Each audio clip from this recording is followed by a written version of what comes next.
Hello, my free Cuban friends around the world, and to all those still imprisoned in the island cage, I speak to you today not just with words, but with truth. Welcome to another chapter review of Liberty for Cuba, where we pull back the veil of illusion, examine the machinery of control, and remember what it means to be truly human. If you're new here, this isn't just a story. This is memory. This is prophecy. And above all, this is resistance. Let's begin. Chapter Review: A New Way of Life. This chapter transports us to a future where the Earth's surface has become a wasteland. Toxic seas, dead landscapes, and skies so clouded by electric-dried storms that the sun is only a rumor. Survival on the ground is no longer viable, but not for everyone. Thanks to the intervention of other civilizations across the galaxy, humanity was offered a lifeline, a second chance.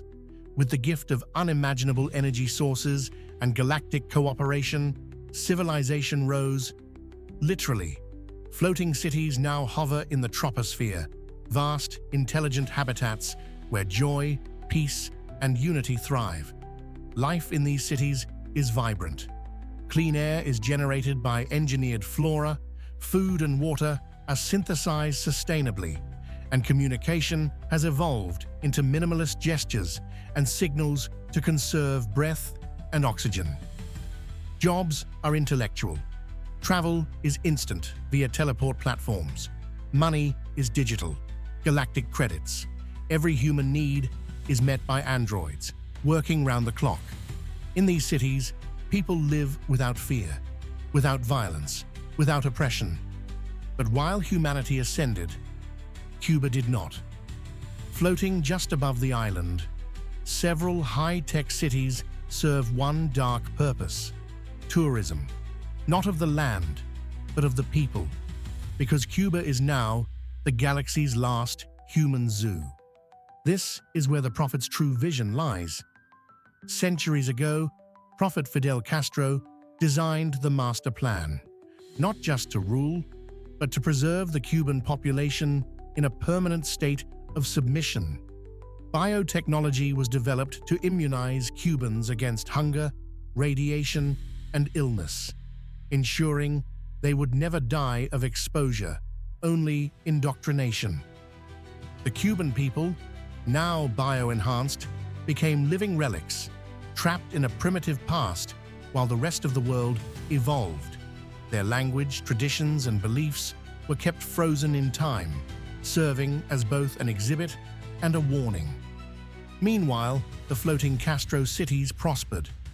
Tourists from across the galaxy flocked to gaze downward, to marvel at a civilization that chose slavery, chosen obedience, and chosen blindness. The question isn't just why did they stay, it's why were they never allowed to leave? And here lies the horror. The Cuban ground population doesn't even know they are trapped.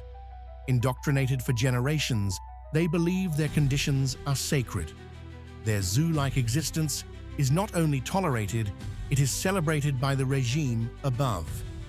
And this dystopian balance is maintained with precision. Cuba is left with a world divided, those who look down and those who are watched. The visual accompanying this chapter is an awe-inspiring split view.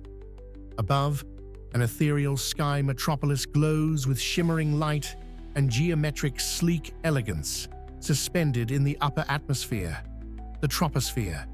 These are the floating cities, technological sanctuaries above the clouds. Sleek transport systems, vertical gardens, and radiant towers all point to the apex of advanced civilization. Humans had finally found a synchronization with its galaxy and the inhabitants across. Cities where the population of Earth have settled to enjoy life and its benefits. Below, a broken, barren land, gray, cracked, and lifeless. Here, people walk barefoot among ruins, dressed in coarse fabrics, live in carved caves. They till dry soil, and floating ominously above Cuban territory, Castro's tourist city hotels glitter like stars, not to bring hope, but to feed on spectacle. Final thoughts. A New Way of Life is more than a chapter. It's a mirror. It asks us to examine the cost of survival, the price of peace, the line between progress and control. It is a chapter of contrasts: evolution versus stagnation, freedom versus loyalty, future versus fossilized memory. As we move forward, remember that this story is not just fiction. It is a warning and a call to awaken. Today, we look deeper into the bloodline that built the longest-standing dictatorship in human history.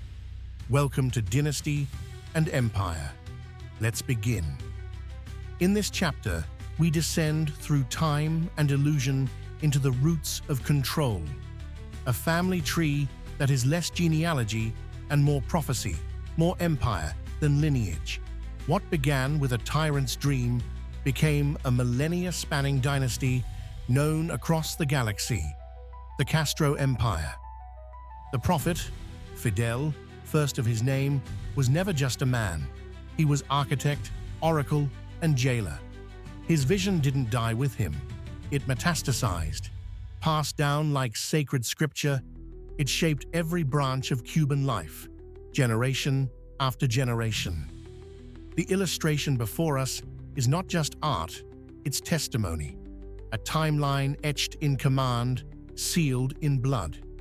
The tree you see branching is the marabou, Cuba's most persistent and unwanted plant across the Cuban landscape on the cultivation fields.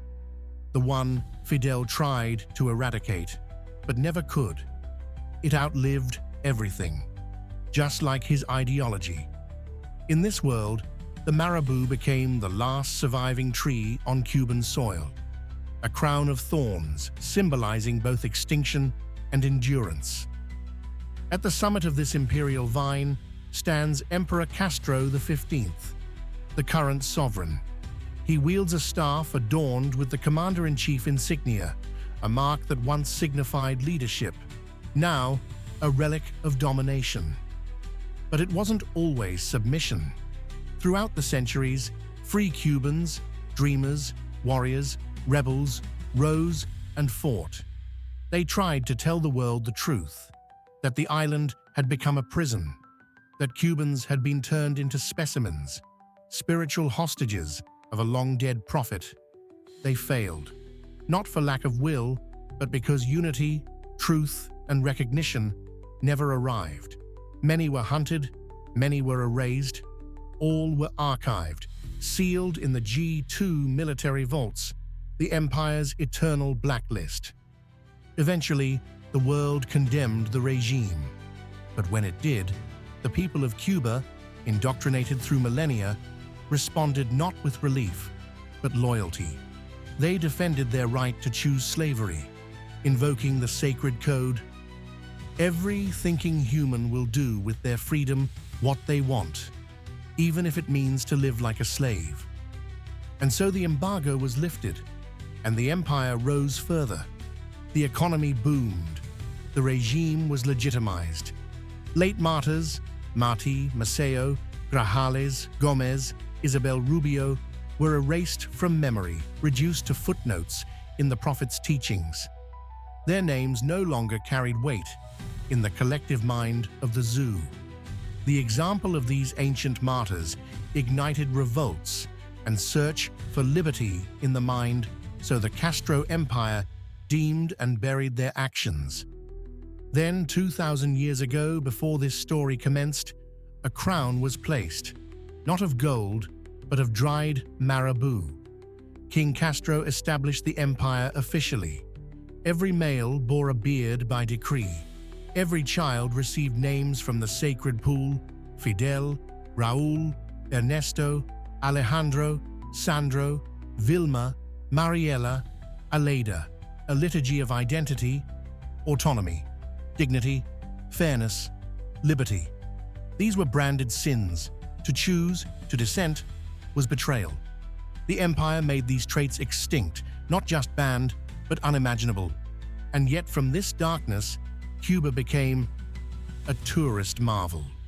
The Empire evolved with 14 floating cities on top of the island, 5 square miles each, floating along the troposphere, orbiting luxury, patrolled by G2 androids and drones. Below them, a nation-sized zoo, the last true Cubans, preserved for show, for profit, for legacy. This was the final form of the Prophet's vision, a world where people became relics, where faith replaced thought, where the dynasty was not a government, but a species. Look closely at the illustration. Each face and name along the twisted trunk of the Castro timeline tells a story of power solidified, rebellion crushed, and myths woven into law. The names signaled with the Commander-in-Chief symbol are the bloodline. The other names were just puppets to extend the time of the dictatorship in power until a true bloodline ascends into absolute power of Cuba. The staff, tipped with the Commander-in-Chief's insignia, reminds us that this is not a kingdom built by consent, but by control. From the Prophet's first breath to Emperor Castro 15's rule, the bloodline spirals upward, not toward enlightenment, but toward total institutional myth. My fellow Cubans, across the stars and beneath the clouds, if this chapter opened your eyes, share it, like it. Let others know what still breathes behind the silence. And remember, liberty for Cuba is not just a dream, it's a calling. Next time, we journey deeper into the mechanics of indoctrination, surveillance, and the sacred illusion that sustains the empire. Until then, stay aware, stay free, stay human.